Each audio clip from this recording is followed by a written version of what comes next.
Welcome to the Bite Size Brilliance Podcast. I'm your host, April Darley, and today we're going to talk about structure and freedom. So, what kind of structure do you like in your life? There are some people who really like things spelled out in a step by step fashion. And there are other people that don't like that. They think it's too many rules, it's too restricting. They want more freedom. And so they don't want any kind of structure. And then there's people in between that want a framework of structure so that they can fill in the details themselves, but they don't want it so written that they have no creative freedom themselves. So, where do you fall in that spectrum? Because where you fall is going to determine a lot about your success, especially if you're choosing an option that doesn't match up to what I call your natural wiring.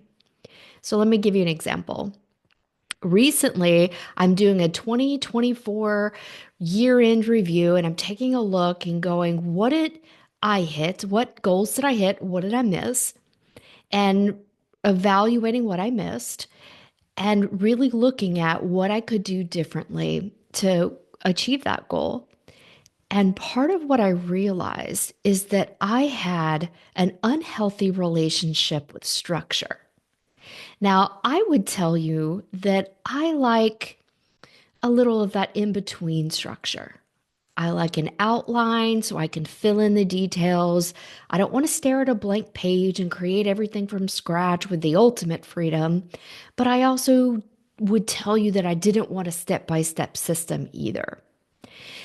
But as I'm looking at these goals I did not achieve, I started to think, do I actually need more structure? And is it a sabotaging part of my personality that's going, no, you don't? You know, you don't like structure. That's too restricting. So I want you to think about that for a second. And I grew up in a home that was very, it had a lot of rules, right?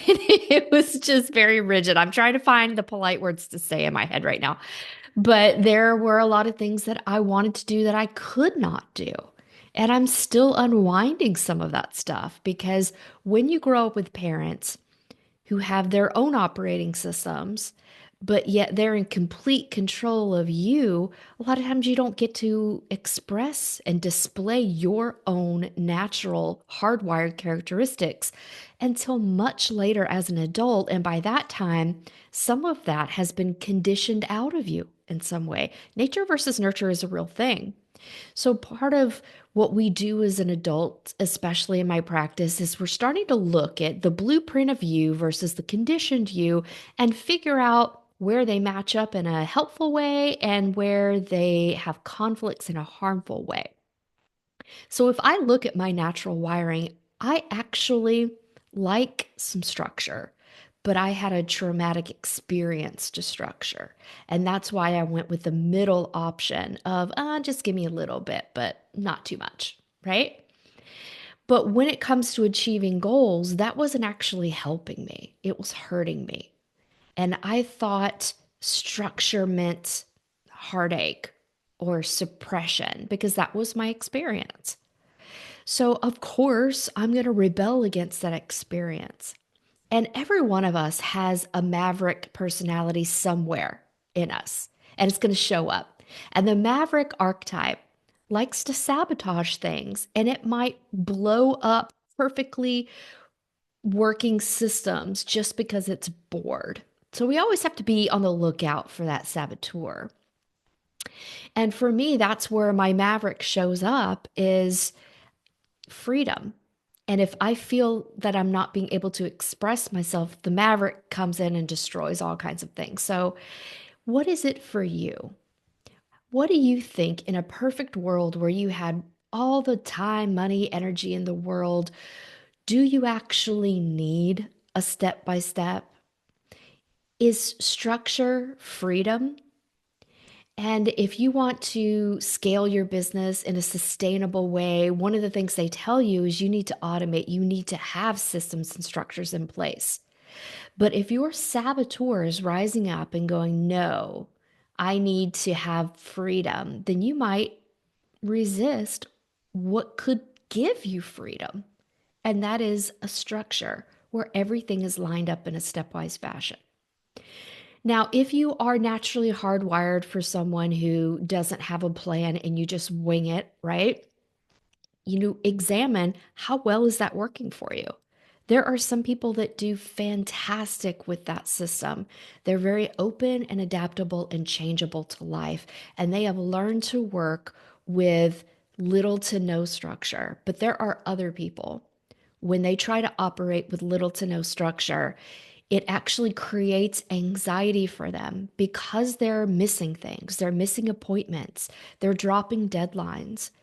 And for those people, if that's where you're at in life listening to this right now, then think about your relationship to structure. Did you have a traumatic experience in your childhood like I did that kind of soured you on structure and you're rebelling?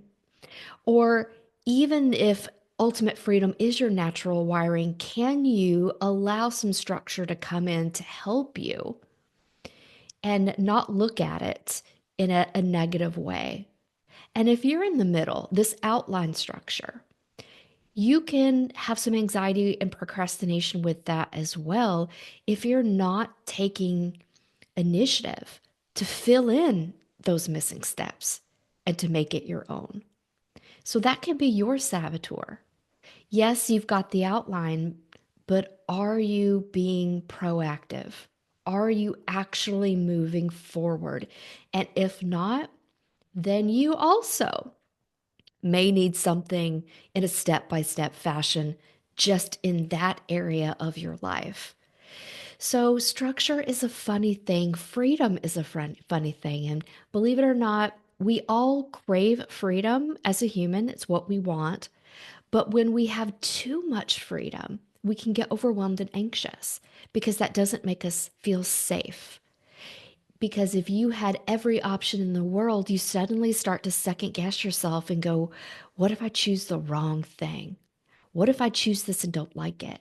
What if I choose this and I fail? And it activates that survival piece of our brain, and our survival brain doesn't like that.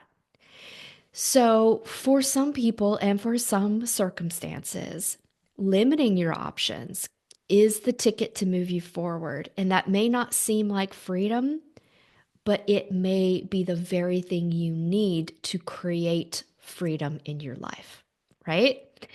So, if you have enjoyed these tips or you want to work on your own personal relationship to freedom, I encourage you to set up a one-to-one complimentary consultation call with me. What I do with my clients is I really dive deep into your subconscious and unconscious to help you realize these little sabotages that are coming up in your life and how your life can improve when you deal with these sabotages and learn a better way to think, feel, and believe. So you can do that at aprildarley.com. I'll drop the link in the show notes. And until next week, my friend, be free, stay brilliant, and embrace the structure that's right for you. Goodbye, my friends.